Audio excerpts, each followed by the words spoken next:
DreAllDay.com. What's up, everybody? Dre Baldwin, DreAllDay.com. I got a question. I want to know who y'all think is the best NBA player right now, today, 2013, at this point in the season.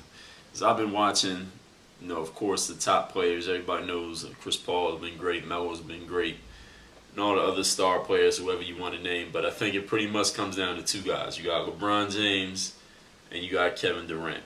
Now, I like watching both of these guys. Personally, when I talk about playing, I look at LeBron a little bit more because he does a little bit more of the all-around stuff, but I know a lot of people have their own preferences. But for me personally, I'll say I still think LeBron is the best player. For number one reason is that him and Durant went against each other in the finals, and LeBron won 4-1. So I mean, that's pretty clear-cut answer right there. And they both kind of play the same position, so they was guarding each other. So it's not like it was a point guard on one team and a center on the other team, and it was like they didn't really get to match up. They matched up for the whole finals. In 5 games they played, LeBron won 4 of them. I think that's as convincing as it gets.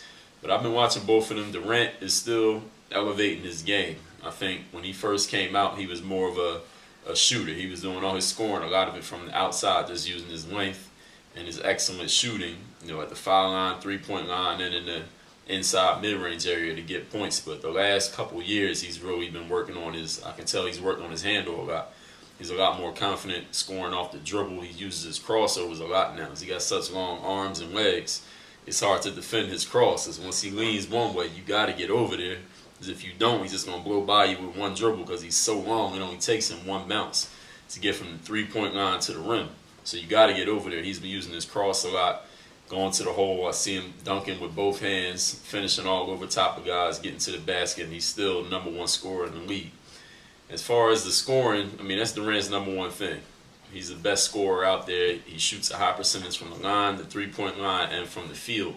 The thing is with scoring, like, I never played the basketball video games. I never got none of them seriously, but when I played Madden football, they had ratings for each attribute of the game. So in basketball, I would say Durant, in scoring, if you looked at the scoring rating, Durant would probably be a 99. That's like the highest you could get as a scorer. He's a 99. And I would say LeBron as a scorer would probably be like a 95. So Durant got LeBron by about 4 or 5% in scoring. But in all the other areas, I look at rebounding, defense, passing, the versatility of the game, LeBron got 99s in all those other categories. And Durant, I would say, is somewhere in the 80s range, somewhere between 80 and 90 in all those other skills. I was watching a game the other night. The Heat was playing Utah Jazz, I think, and LeBron is he's doing everything. I mean, he's guarding Al Jefferson and Paul Millsap on defense. He's trying to box them out so that he could get rebounds, so that he couldn't get any rebounds. Their big man is not getting any boards at all. He's boxing them out to get rebounds on defense. And then on offense, he's running the offense. He's hitting threes, he's driving, finding his teammates. He made a lot of great passes, but his shooters weren't making shots. He could have had twice as many assists. Whatever number he had, he should have had twice as many because guys were just missing open looks all game. So this guy's playing point guard on offense and center on defense, and he's doing this every game for the Heat.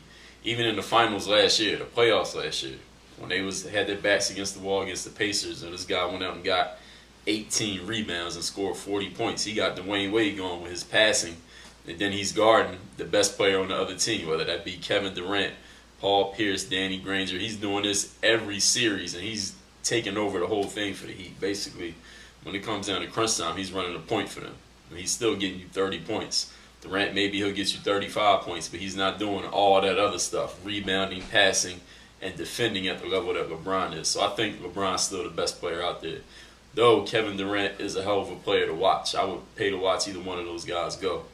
And I guess that's the highest compliment you could give a player. Say you would pay money to watch him play. But hopefully they meet each other in the finals again. I think they're the 2 best teams. Westbrook is still nasty. He's getting better.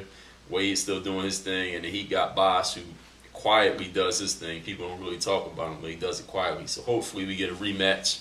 Everybody stays healthy and we get that rematch again this year in the finals. But I want to know what y'all think. Who's the best player in the league right now? It ain't got to be one of those guys I said. It could be whoever you think and why. Let me know down there in the comments.